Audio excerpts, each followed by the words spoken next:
السلام عليكم ورحمة الله وبركاته. الحمد لله وكفى وسلام على عباده الذين اصطفى.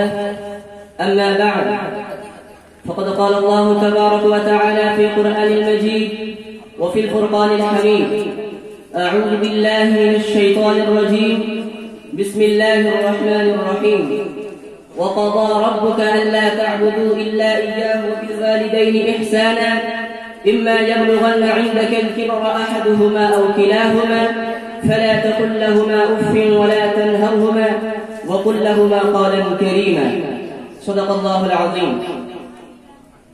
سبھی کچھ ہو رہا ہے اس ترقی کے زمانے میں، سبھی کچھ ہو رہا ہے اس ترقی کے زمانے میں، مگر یہ کیا غضب ہے کہ آدمی انسان نہیں ہوتا.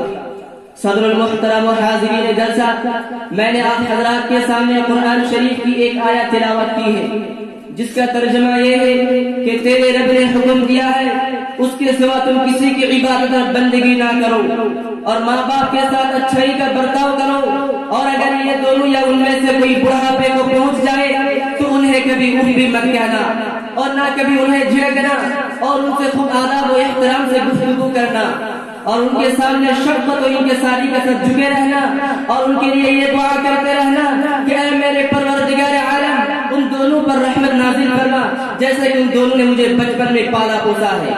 ملت اسلامیہ کے نوجوانوں، آج کی اس محفل میں اور آج کی اس مبارک اجلاس میں میری تقریر کا موضوع ماں باپ کے حقوق اور ان کا ادب ہے. مجھے امید ہے کہ آپ حضرات میری باتوں کو باوار سماعت فرمائیں گے. دوستو، اس دنیا میں انسان کا سب سے بڑا تعلق ماں باپ سے ہے، اور اسلام نے اللہ تعالیٰ کے حق کے بعد ماں باپ کا ہی حق بتلایا ہے. ماں باپ اپنے بچے پر کس قدر شفیق و مہربان رحم دل ہوتے ہیں، ان کو کیسے کیسی تکلیفوں کا سامنا کرنا پڑتا ہے، اور ساتھ ہی ساتھ اپنی جان و مال کو قربان کر دیتی ہے. پاخانہ پیشاب صاف کرتی ہے، کپڑا صاف کرتی ہے، 2 سال دودھ پلاتی ہے تقریباً، اور اس بنا پر اپنا آرام اور چین و سکون کو اپنی جان و مال کو قربان کر دیتی ہے، صرف اس بنا پر کہ میری نور نظر لفظ جگر بچے کو تکلیف نہ پہنچے. چنانچہ انہوں نے آپ کی خاطر کئی مصیبتیں برداشت کی، انہوں نے آپ کی خاطر رات کو رات دن کو دن رات نہ سمجھا، انہوں نے آپ کی خاطر کھلانے پلانے پہنانے کے لیے کبھی اچھا کھانا نہیں کھایا. تمہارا ذرا سا تکلیفوں سے انہیں کس قدر تکلیف پہنچتی تھی، تمہارے حلقے سے افسردگی ان کے تمام مسرتوں کو جموں میں تبدیل کر دیتی تھی. تمہارے آنسو کا ایک قطرہ ان کے دل پر نہ جانے کتنے چنگاریاں گرا دیتی تھی. صرف یہی نہیں کہ تم بڑے ہو جاؤ، نہیں بلکہ اب تک تمہارے تعلیم اور تربیت کے ہر وقت خواہش مند ہے، اور ان کی دلی آرزو تمنا یہ ہے کہ تم بڑے ہو کر اپنی سعادت، نیک بختی، اخلاق حسنہ اور شرافت کا ایسا نمونہ پیش کرو جو اپنے نظیر آپ ہو. لیکن ہم ہیں کیا؟ ماں باپ کا ظلم و زیادتی کے پہاڑ توڑے جا رہے ہیں، ان کی عزت و احترام کو پامال کیے جا رہے ہیں، ماں باپ کے ساتھ بری حرکتیں کی جا رہی ہے، ماں باپ کو مارا پیٹا جاتا ہے، ماں باپ کو گالی دیا جاتا ہے، ماں باپ کو مال دولت کے لالچ میں قتل کی دھمکی دیتی ہے. ارے جس ماں نے 9 ماہ اپنے پیٹ میں رکھا،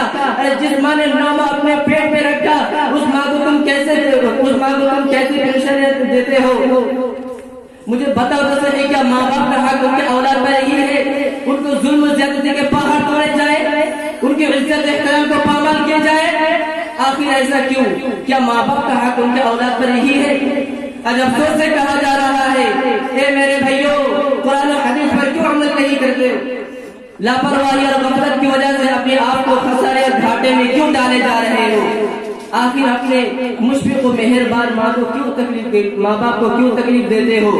ہمیں ضرورت ہے کہ اللہ تعالیٰ کے اس بخشش عطا سے خود فائدہ اٹھائے، اور ساتھ ہی ساتھ ان بندوں میں شامل ہو جائے جو اللہ تعالیٰ کے مطیع اور فرما بردار بندہ کہلاتے ہیں. اللہ تعالیٰ ہم سب کو ماں باپ کی خدمت کرنے کی توفیق عطا فرمائے. آمین.